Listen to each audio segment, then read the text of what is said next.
महादेव।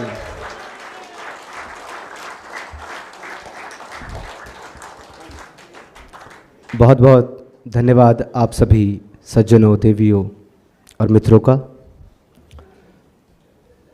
मैं सर्वप्रथम तो मेरे पिता तुल्य श्री विनय कृष्ण चतुर्वेदी जी उर्फ तुफैल चतुर्वेदी जी का हार्दिक धन्यवाद करता हूँ कि इन्होंने मुझे एक अंधेरे से निकाल करके एक ऐसे अता प्रकाश में लाकर खड़ा कर दिया है जहाँ मैं आप जैसे हीरे और नगीने देखता हूँ।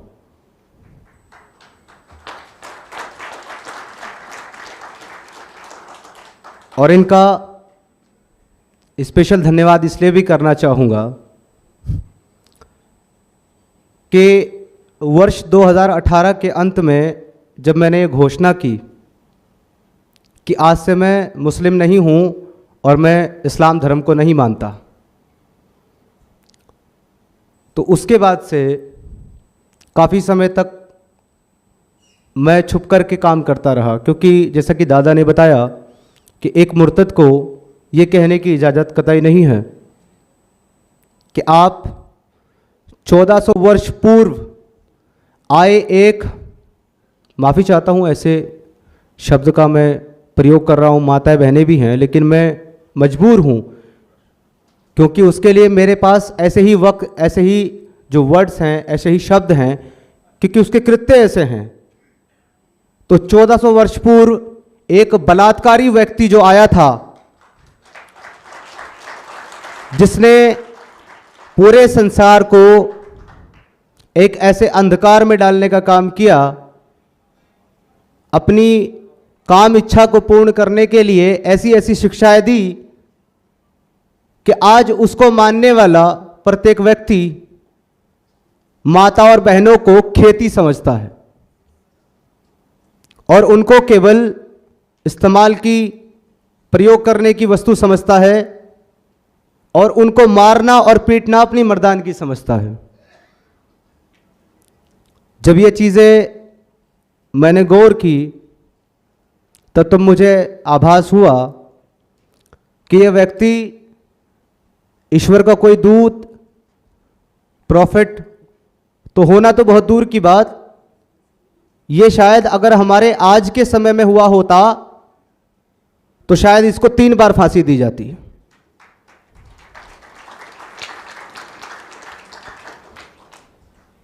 अपनी बात को बहुत संक्षेप में रखते हुए सबसे पहले मैं आपको अपना तुच्छ सा परिचय देना चाहता हूं, क्योंकि मैं स्वयं को परिचय के लायक नहीं समझता। मैं एक मुस्लिम सुन्नी परिवार में हरिद्वार की पावन धर्म नगरी के शहर रुड़की में पैदा हुआ और हाई स्कूल पास करने के बाद मुकम्मल तौर से इस्लाम और भारत के सबसे कट्टर और सबसे ज़्यादा खतरनाक एक सेक्ट, एक फिरके तबलीगी जमात का सदस्य बना और तबलीगी जमात में कार्य करते हुए मैंने इस्लामिक स्क्रिप्चर और उनकी पुस्तकों को पढ़ने का जो कार्य शुरू किया। परंतु मेरी गलती ये थी कि मैंने बचपन से कुरान ना पढ़ करके पहले स्कूली शिक्षा ले ली थी, जहां मेरे गुरुजनों ने मुझको बताया कि मानवता, इंसानियत, धर्म, कर्म, प्रेम, सौहार्द क्या चीज होती है, तो कुरानी शिक्षा मुझे नहीं भाई। यदि मैंने भी और व्यक्तियों की तरह सर्वप्रथम कुरानी शिक्षा ली होती, आज हम देखते हैं बहुत सारे डॉक्टर्स हैं, बहुत सारे साइंटिस्ट हैं, उनको साफ मालूम होता है कि साइंस के बारे में जितनी बातें इस आसमानी किताब में लिखी गई हैं और मेडिकल साइंस के बारे में जितनी भी बातें लिखी गई हैं, वो किसी चुटकुले से ज़्यादा कुछ नहीं है। परंतु फिर भी अफसोस की बात है कि एक डॉक्टर, एक साइंटिस्ट जो कि इस पीसफुल कम्युनिटी से आता है और गलती से माँ बाप अच्छे मिल गए, थोड़ा पढ़ लिख लिया, तो वो भी ये कहता है इस्लाम पे बात मत करना, इस्लाम पे बात मत करना, क्योंकि इस्लाम में अकल लगाना हराम है।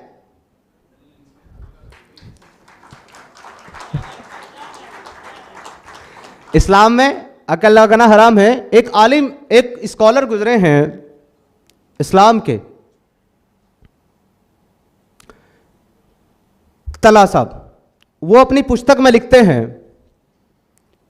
कि इस्लाम में लॉजिक हराम है। यदि किसी व्यक्ति ने तर्क शक्ति का इस्तेमाल इस्लाम में करना शुरू किया तो वो इर्तिदाद यानी एपोस्टेसी की तरफ चला गया। और यदि मानवता का या नेशन का कॉन्सेप्ट इस्लाम के ऊपर अप्लाई किया तो वो मुर्तद हो गया, क्योंकि दोनों चीजें नहीं है, न तर्क है, न कोई साइंटिफिक बात है, न कोई मेडिकल बात है। एक हवा हवाई किताब है जिसमें हवा हवाई किस्से हैं। एक आदमी, मैंने एक मूवी देखी थी जिसमें बताया गया कि अगर हम अपने ग्रेविटी का जो लेवल है अर्थ के ऊपर, उससे बाहर जब हम स्पेस में चले जाते हैं तो अगर हमने एस्ट्रोनॉट सूट ना पहना हो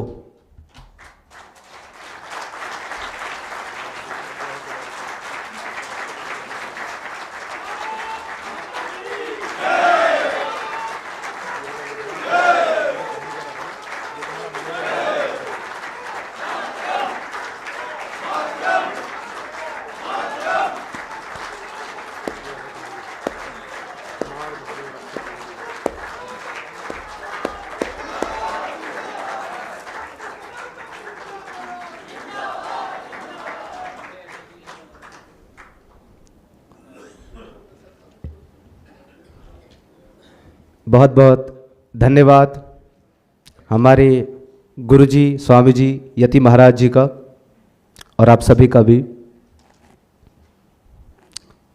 ये है हमारी संस्कृति।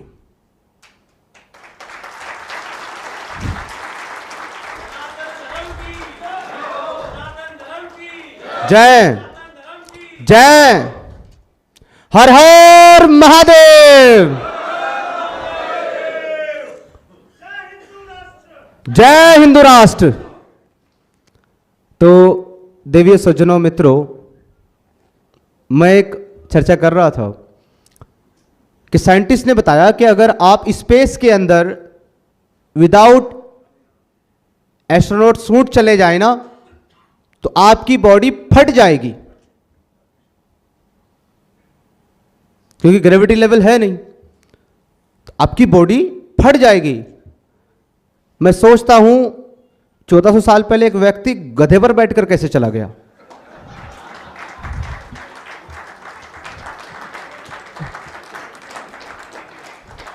यह है कुरानी साइंस।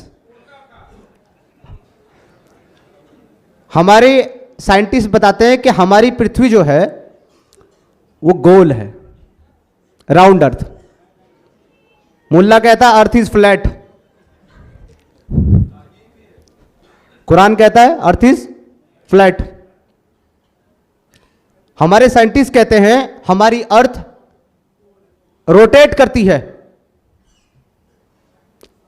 साइंस का स्टूडेंट था, गलती हो गई मुझसे, कुरान पढ़ने से पहले साइंस पढ़ ली। कुरान, साइंस कहता है कि हमारी अर्थ रोटेट करती है। अल्लाह कहता है मैंने इसमें पहाड़ किलो की तरह ठोक दिया ताकि हिले नहीं। ऐसी साइंस, साइंटिस्ट पढ़ता है इस साइंस को और कहता है इस्लाम पर बात नहीं करना। तो ये मेरा मुद्दा नहीं था, ये चंद एक बातें थी जो मैंने रख दी। असल मुद्दा मेरा जो है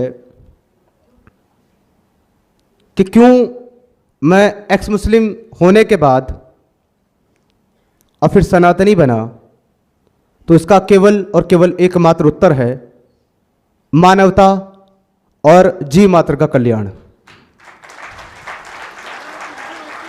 जय। अगर मैं मानवता पे बात करूं,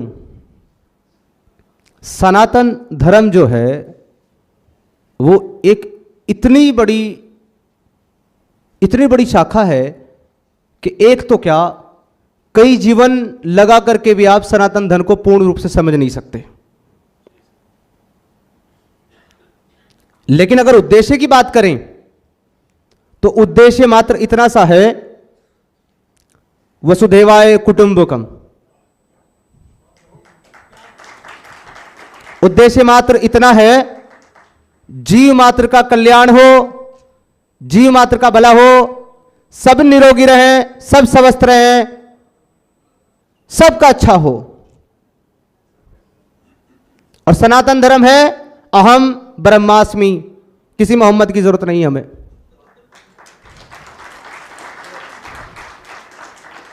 हमें किसी मोहम्मद की जरूरत नहीं है।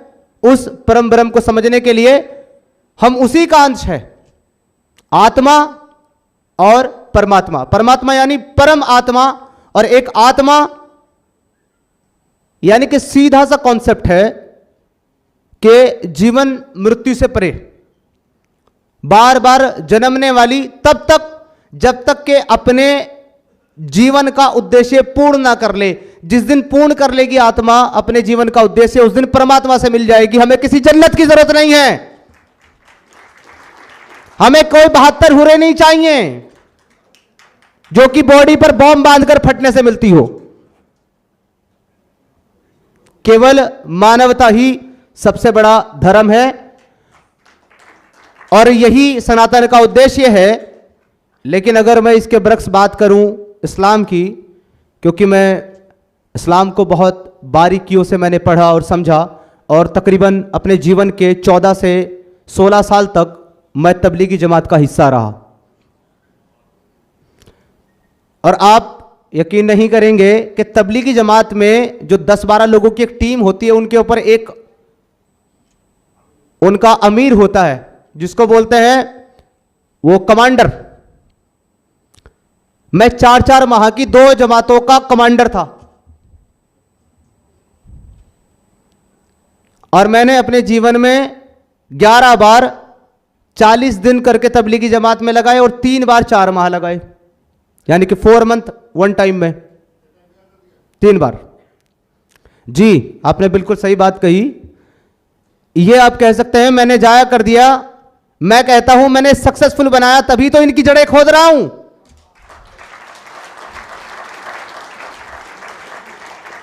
यदि मैंने ये ना लगाया होता तो मैं आज आपको बता नहीं पाता कि अंतर क्या है।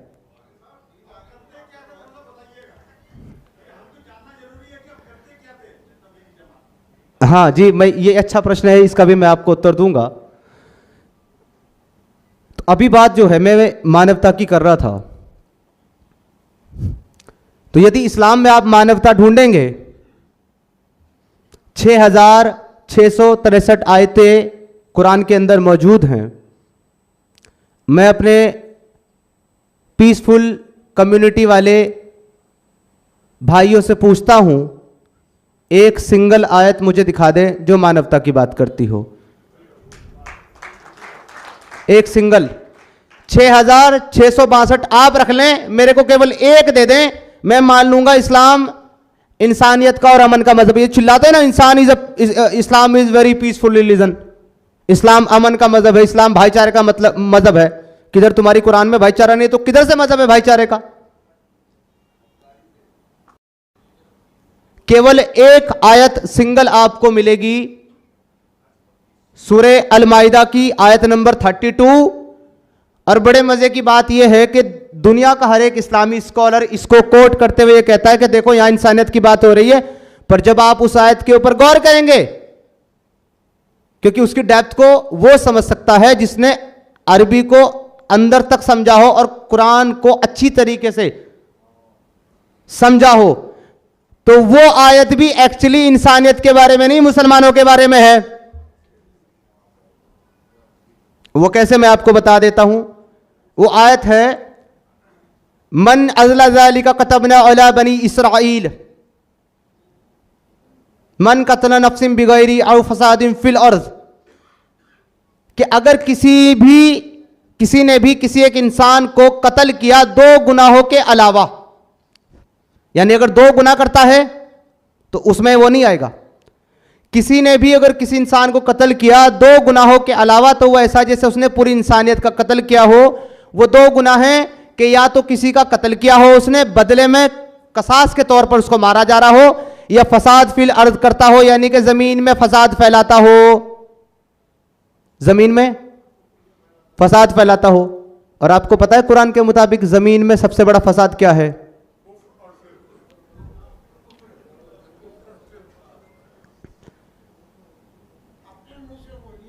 तो जो कुफ्र है, अल्लाह के सिवा किसी और की इबादत करना, यह जमीन का सबसे बड़ा फसाद है।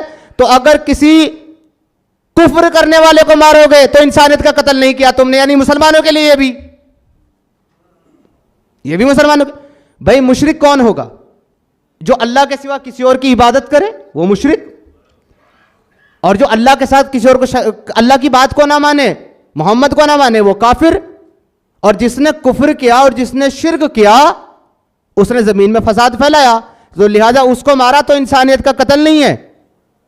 केवल जो शिर्क ना करता हो और जो कुफ्र ना करता हो उसको मारा तो इंसानियत का कत्ल है। वो कौन है? जो शिर्क नहीं करता। तो ये आयत भी एक ले दे के थी इनके पास, वो भी खत्म।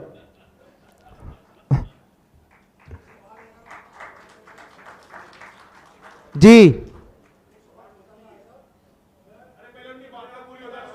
मैं थोड़ा सा इसको कंप्लीट कर लूं, फिर मैं, उन्होंने पूछा था मुझसे प्रश्न के तबलीगी जमात में क्या करते थे, आपका भी प्रश्न मैं ले लूंगा दोनों। अच्छा, ये इसमें एक और सबसे बड़ी प्रॉब्लम ये है इस आयत के अंदर कि इसमें शुरू में ही कहा, इसमें एक्चुअली ये नहीं बताया जा रहा कि तुमने ऐसा करना। इसमें ये जो कुरानी अल्लाह है ये पिछली किसी किताब में कही हुई बात का प्रायश्चित कर रहा है, पश्चाताप कर रहा है कि मैंने ये क्यों कह दिया। क्योंकि जब बात शुरू होती है तब ये कहा जाता है मन अज़ला ज़ालिका कतबना अला बनी इसराइल, कि इसलिए हमने बनी इसराइल को कहा था, मोहम्मदियों को नहीं कहा था, मुसलमानों को नहीं कहा, यहूदियों को कहा था कि अगर तुमने किसी एक को मारा तो पूरी इंसानियत को मारा, अगर वो जमीन में फसाद ना फैलाता हो। तो उसका पश्चाताप करते हुए अब 33 में जब आ जाता है, 5 की जब 33 में आता है तब कहता है, और युहारिबून का लफ्ज इस्तेमाल करता है। पूरी आयत में आपको पढ़ के बताता हूं, मेरे माइंड से निकल गई, सॉरी। थोड़ा सा मैं आपको इसके बारे में बता देता हूं कि इसमें क्या कह रहा है। एक्चुअली इसमें 32 के ठीक बाद 33 आती है, और 33 में ये 32 की गलती को सुधार करके ये कह रहा है कि मैंने ऐसा कहा था, परंतु अब आपको 33 को फॉलो करना है।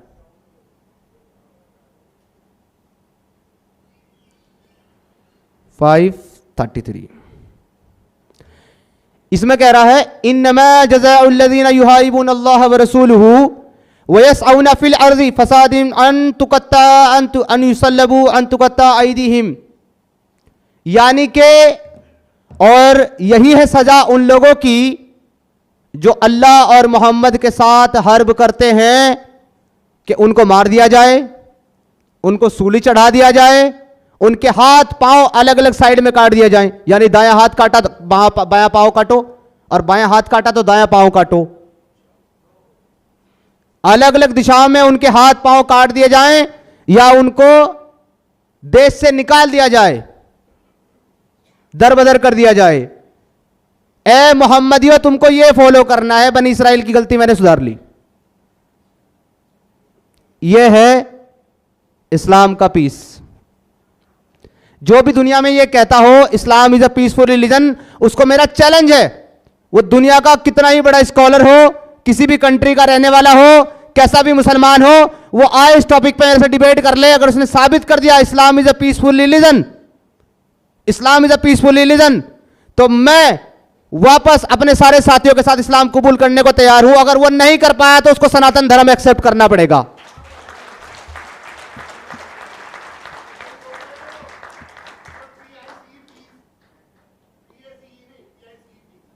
जी, टुकड़े टुकड़े गैंग।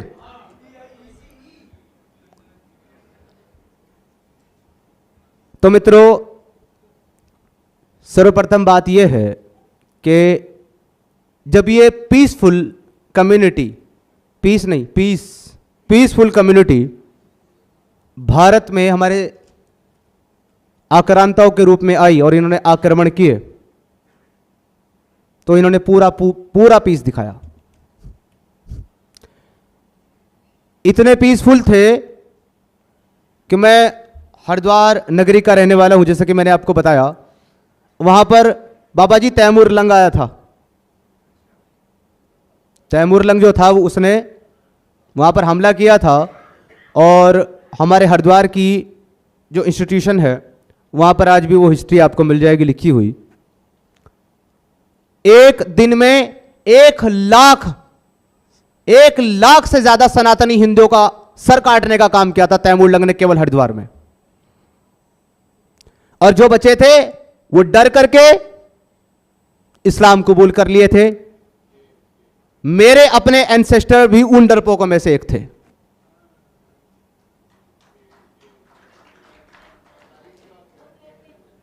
जो तलवार के डर से इस्लाम को कबूल किए, मेरे अपने एंसेस्टर भी उनमें से एक थे।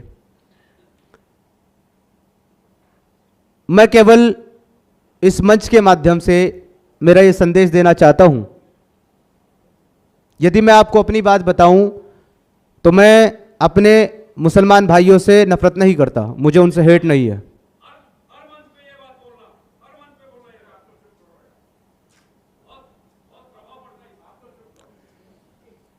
मैं अपने मुसलमान भाइयों से नफरत नहीं करता बल्कि उनसे प्रेम करता हूं। मुझे नफरत है इस अरबी आइडियोलॉजी से जिसने हमारे अपनों को अपना दुश्मन बना दिया। क्योंकि यह आइडियोलॉजी कहती है कि जो इस कुरान के अंदर लिखी हुई बात को नहीं मानेगा वो मुसलमान नहीं रहेगा और वो जहन्नम में जाएगा। वो जो एक मुसलमान है जो पीस से रहना चाहता है, उसको ये कहती है कि अपने माँ बाप को, अपने भाई बहनों को भी अपना दोस्त मत बनाओ अगर वो इस्लाम को छोड़ करके किसी और बिलीफ को माने। ये खून के रिश्तों को काटने वाली आइडियोलॉजी है। ये किताब, ये खून के रिश्तों को काटने वाली किताब है जो माँ बाप और भाई बहन के पावन रिश्ते को भी काट डालती है। कहती है कि उसको भी मोहब्बत मत करो, उससे भी प्यार मत करो अगर वो तुम्हारे इस्लाम के अलावा कोई और बिलीफ अख्तियार करता हो। यही कारण है कि ये हमारे अपने भारतीय अखंड भारत का हिस्सा, ये पाकिस्तानी हो, बांग्लादेशी हो या फिर ये नेपाली हो या भारतीय हो, ये सब अखंड भारत का हिस्सा है। ये सब हमारे अपने इस कट्टर आइडियोलॉजी की वजह से हमारे अपने दुश्मन बन गए हैं। हम बाकायदा यूट्यूब के ऊपर मूवमेंट चलाते हैं अपनी, एक्स मुस्लिम मूवमेंट के नाम से। मेरा अपना खुद का चैनल है एक्स मुस्लिम समीर के नाम से, जहां मैं डिबेट करता हूं। 240 डिबेट कर चुका हूं आज तक यूट्यूब पर 240 मुल्लाओं के साथ। आज तक एक भी टॉपिक में कोई मुल्ला मुझे हरा नहीं पाया।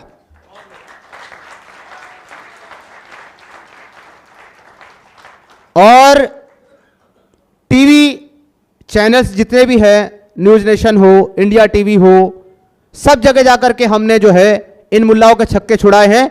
वो इसलिए क्योंकि झूठ के पांव नहीं होते, झूठ नहीं चलता, सच के सामने झूठ नहीं टिक सकता, तो ये लिहाजा हमारे सामने टिकते नहीं है और भाग जाते हैं। तो मैं इन सारे अपने भाइयों को इस मंच से आह्वान करता हूं कि हम सबके एंसेस्टर जो थे वो यहीं से निकले हैं जहां आज आपको बुलाया जा रहा है।